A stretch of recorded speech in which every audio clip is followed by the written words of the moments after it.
Hello,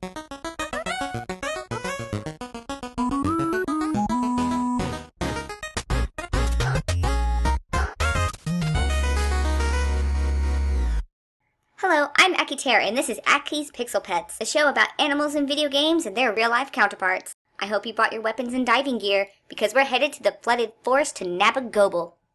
I remember when I first saw the Gobul. After freaking out, I noticed the lantern and thought, hey, that's an anglerfish. But that doesn't look like any anglerfish I have ever seen. I was thinking more along the lines of, go away. I was curious and wanted to find out what the Gobul's design was based on. I did find a few brief discussions saying it's a mix of different animals, such as an anglerfish, flounder, pufferfish, and a stingray. And that made sense, until I did my research. The Gobul is an anglerfish, but there are over 300 different species of anglerfish that have been classified. But before I totally blow your mind, let me give you some basics. Anglerfish are members of the order Lophiiformes, fish that have an ilium that serves as a lure to attract prey. Some species have an esca attached. These are either a fleshy or glowing esca containing luminescent bacteria. This order is divided into 5 suborders: Atenaridae, Carnassidae, Ogocephalidae, Lophiidae, and Ceratiidae. These fish are carnivorous predators that utilize a lie and wait strategy to catch prey.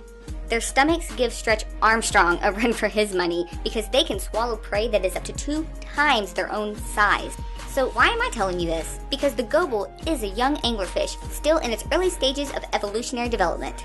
The Gobul's physical appearance is one of the more unique designs in the Monster Hunter series. It has the scariest smile I have ever seen. It's like Melina's pet fish. These teeth are not just to emphasize their good looks. They are actually depressible in some species and serve to keep prey from escaping once swallowed. The Gobul's most notable feature is the lantern, which suggests it is a deep-sea anglerfish of the suborder Ceratiidae.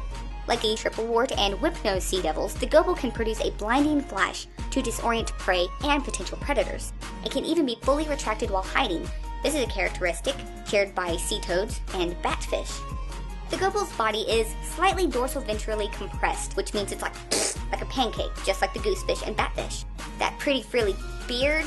The goosefish sport these to imitate plant life in the soft sediment, just like the Gobul does.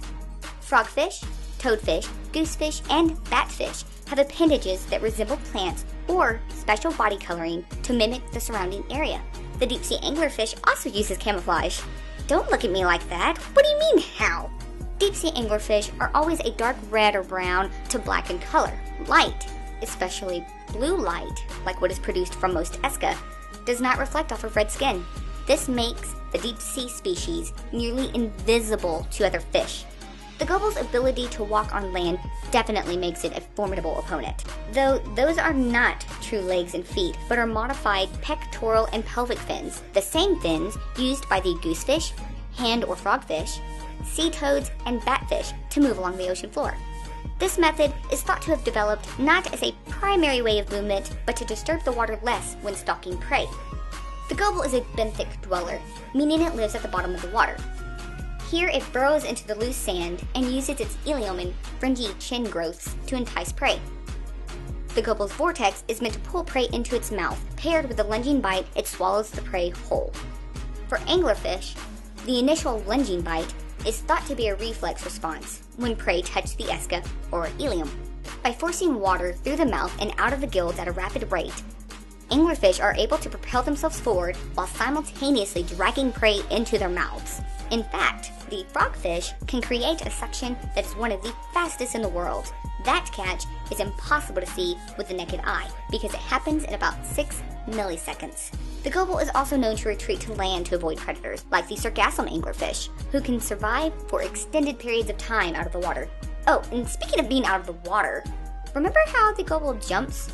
It is speculated by the Hunters Guild that it might do this to grab an animal drinking at the water's edge, or flying low over the water's surface. Now, I honestly thought the devs were really grabbing at the air on this one, but then I found this. These are goosefish. Those are birds that were removed from their stomachs. So either these suckers are going onto land to grab birds, or they are jumping out of the water to grab them. Another defensive mechanism is the ability to puff up its body to appear bigger. Frogfish, coffinfish, and members of Laffiidae all exhibit this behavior, not only to expand their stomachs when eating something large, but also as a defensive mechanism to increase their size to not be eaten by a bigger fish. When the gobul performs this, it is usually paired with the extension of spikes that inflict a powerful neurotoxin. Some anglers, such as the sea toads, do have small spines across their bodies, but are not known to be toxic. According to the Hunters Guild, Gobul's neurotoxin is not something that its body produces, but is obtained by their feedings. The neurotoxin exists in the ecosystem in small quantities and gets concentrated at the top of the food chain. The Gobul uses this toxin mainly for self-defense, but they sometimes use it to paralyze prey during mimicry.